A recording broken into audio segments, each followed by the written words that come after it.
Item ಯಾವುದೇ ಇರಲಿ try ಮಾಡಿ ಆಚಿ ಚಿಕನ್ ಮಸಾಲಾ. ಸಂಗೊಳ್ಳಿ ರಾಯಣ್ಣನ ಮೂರ್ತಿಗೆ ಮಸಿ ಬಳಿದಿದ್ದಾರೆ ಕಿಡಿಗೇಡಿಗಳು. ಬೆಳಗಾವಿ ತಾಲೂಕಿನ ಮಚ್ಚೆ ಗ್ರಾಮದಲ್ಲಿ ಒಂದು ಕೃತ್ಯ ನಡೆದಿದೆ.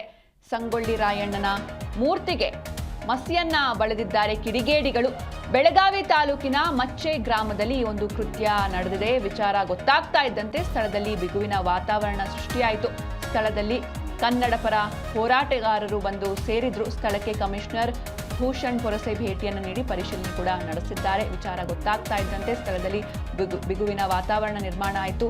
ಸ್ಥಳದಲ್ಲಿ ಕನ್ನಡ ಪರ ಹೋರಾಟಗಾರರು ಬಂದರು. ಇನ್ನು ಸ್ಥಳಕ್ಕೆ ಕಮಿಷನರ್ ಭೂಷಣ್ ಪೊರಸೆ ಭೇಟಿಯನ್ನು ನೀಡಿ ಪರಿಶೀಲನೆ ಕೂಡ ನಡೆಸಿದ್ದಾರೆ. ಕಿಡಿಗೇಡಿಗಳನ್ನ ಬಂಧಿಸಬೇಕು ಅಂತ ಸ್ಥಳೀಯ ಜನರು ಒತ್ತಾಯವನ್ನ ಮಾಡ್ತಾ ಇದ್ದಾರೆ. ಸಾಕಷ್ಟು ಹೋರಾಟ ಮಾಡಿ ರಾಯಣ್ಣನ ಮೂರ್ತಿಯನ್ನ ಪ್ರತಿಷ್ಠಾಪನೆ ಮಾಡಿದ್ರು ಕನ್ನಡ ಪರ ಹೋರಾಟಗಾರರು. ಆದರೆ ಇದೀಗ ಈ ಒಂದು ಮೂರ್ತಿಗೆ ಮಸಿಯನ್ನ ಬಳಿದಿದ್ದಾರೆ ಕಿಡಿಗೇಡಿಗಳು. ಬೆಳಗಾವಿ ಗ್ರಾಮೀಣ ಪೊಲೀಸ್ ಠಾಣಾ ವ್ಯಾಪ್ತಿಯಲ್ಲಿ ನಡೆದಿರುವಂತಹ ಘಟನೆ ಇದು. ನೀವು ಕೂಡ ಮೂರ್ತಿಯನ್ನ ನೋಡ್ತಾ ಇದ್ದೀರಾ. ಅಂದ್ರೆ ಸಾಕಷ್ಟು ವರ್ಷಗಳ ಪರಿಶ್ರಮ ಅಥವಾ ಸಾಕಷ್ಟು ಹೋರಾಟವನ್ನ ಮಾಡಿ ಕನ್ನಡ ಪರ ಹೋರಾಟಗಾರರು ಕೊನೆಗೂ ಈ ಒಂದು ಮೂರ್ತಿಯನ್ನ ಸಂಗೊಳ್ಳಿ ರಾಯಣ್ಣನ ಮೂರ್ತಿಯನ್ನ ಪ್ರತಿಷ್ಠಾಪನೆ ಮಾಡಿದ್ರು. ಆದರೆ ಇದಕ್ಕೆ ಇದೀಗ ಕಿಡಿಗೇಡಿಗಳು ಮಸಿಯನ್ನ ಬಳಿದಿದ್ದಾರೆ.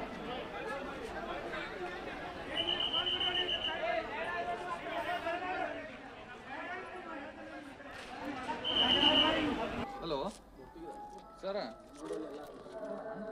ಹಾಂ ಹಾಂ ಆಯ್ತು